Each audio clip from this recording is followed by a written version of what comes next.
Kanalımdan ve mutfağımdan herkese merhabalar. Bugün sizlere çok lezzetli bir tarif vermek istiyorum. 2 kat lavaş ekmeği tavada nasıl pişirilir onu göstermek istiyorum. Tarifimize ilk olarak hamurumuzu hazırlayarak başlayalım. 5 su bardağı unu uygun bir kaba alalım. Üzerine 1,5 tatlı kaşığı tuz ilavesi yapalım. 1 yemek kaşığı kadar sıvı yağ ekleyelim. 2 su bardağı su kullandım toplamda. Evet, suyu azar azar ekleyerek orta sertlikte yumuşak bir hamur yoğuralım.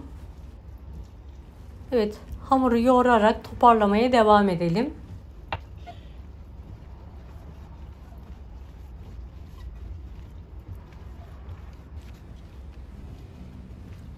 Hamur toparlandıktan sonra tezgah üzerine alıyorum ve pürüzsüz olana kadar yoğurmaya devam ediyorum. Videomu bu kısma kadar izlediyseniz yorum kısmına herhangi bir emoji bırakırsanız bana destek olmak için sevinirim.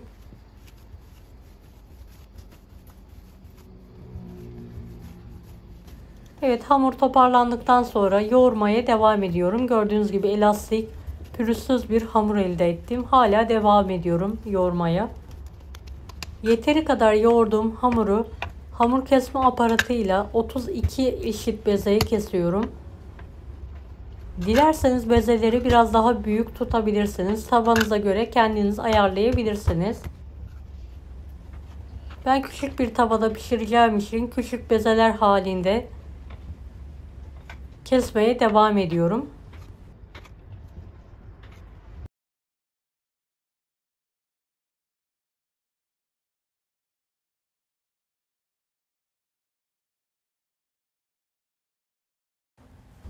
...32 adet bezeyi kestim ve elimle pürüzsüz olana kadar yuvarlıyorum. Evet, tüm bezeleri yuvarlamaya devam ediyorum.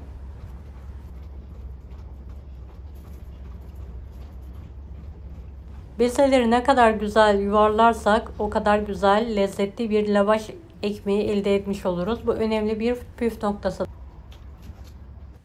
Evet, bezeleri yuvarladıktan sonra çok az un serperek çay tabağı büyüklüğünde açıyorum. Bir merdane yardımıyla.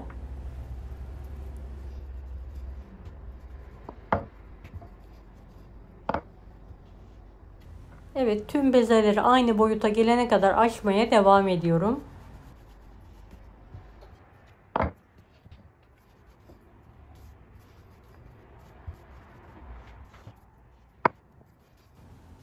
İki bezeyi üst üste açarak incecik lavaş ekmekleri pişireceğiz. Evet, tüm bezeleri gördüğünüz gibi açtım ve her tarafına güzelce yağlıyorum. Tüm bezeleri aynı yöntemle yağlamaya devam ediyorum.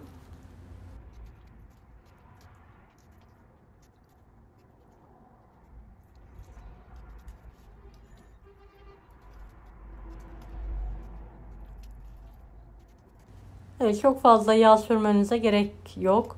Bir fırça yardımıyla her tarafına gelecek şekilde az miktarda yağ sürmeye devam ediyorum. Evet, yağladığım bezelerin üzerlerine çok az miktarda un serpiyorum birbirlerine yapışmamaları için. Evet, 2 tane bezeyi üst üste gelecek şekilde üzerlerine kapatıyorum. Aynı boyutta olmalarına dikkat edelim.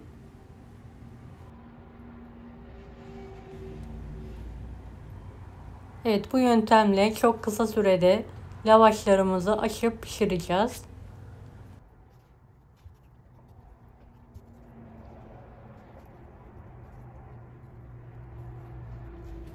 Evet, tüm bezeleri üst üste aldım.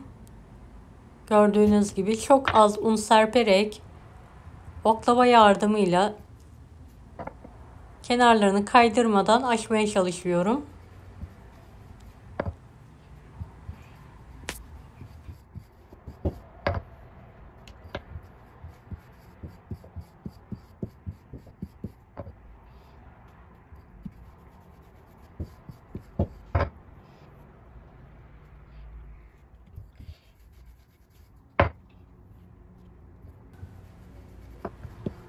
Evet, istediğiniz incelikte ayarlayabilirsiniz bezelerinizi.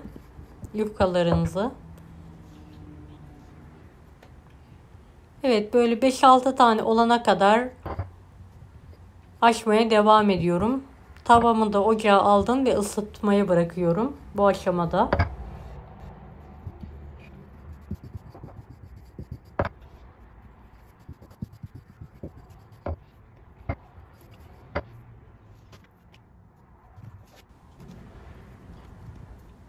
Evet, açmaya devam ediyorum.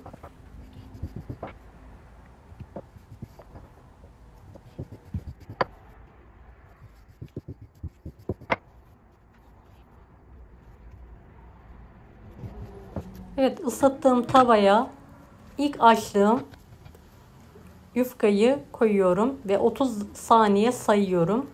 30 saniye piştikten sonra diğer tarafını ters çeviriyorum ve bu tarafı da 30 saniye olacak şekilde pişiriyorum. Daha sonra sık sık çevirerek pişirmeye devam ediyorum. Gördüğünüz gibi kabarmaya başladılar.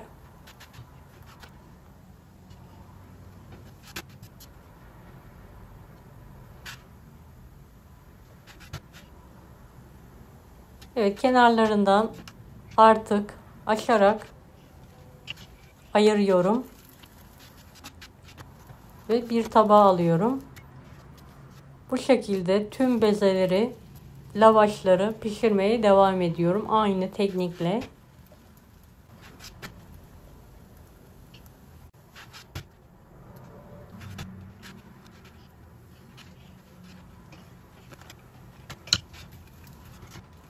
Evet, hızlı hızlı hemen pişirmeye devam ediyorum. Gördüğünüz gibi açtığım lavaş ekmeklerini. İsterseniz sade olarak, isterseniz dürüm halinde etle, tavukla sararak tüketebilirsiniz veya börek de yapabilirsiniz bu lavaş ekmekleriyle.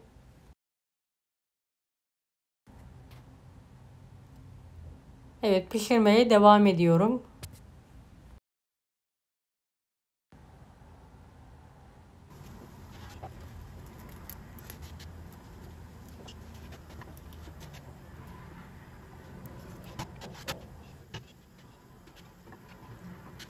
Fazla kurutmamaya dikkat ediniz.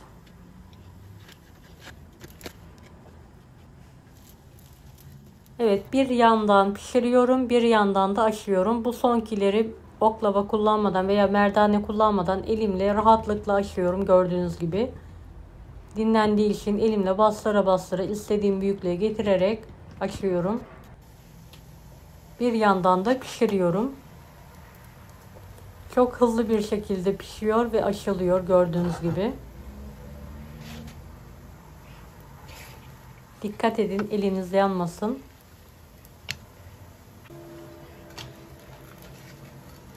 Evet, kolayca da ayrılıyor. Arasına yağ ve un serptiğimiz için. Evet, son lavaş ekmeklerimi de pişirmeye devam ediyorum. Bayağı bereketli bir tarif gördüğünüz gibi. Dilerseniz bir kısmını buzluğa kaldırarak daha sonra da tüketebilirsiniz taze taze.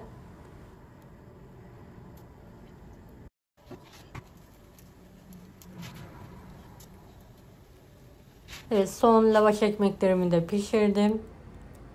Evet, hepsi artık hazır yemeğe ve ikrama.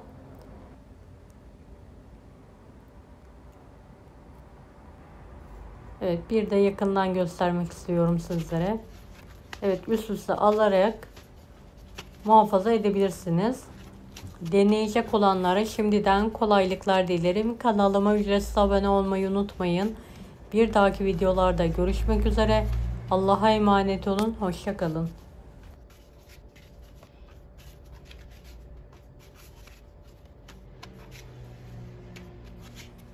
Daha farklı tarifler için bunları da izlemeyi unutmayınız.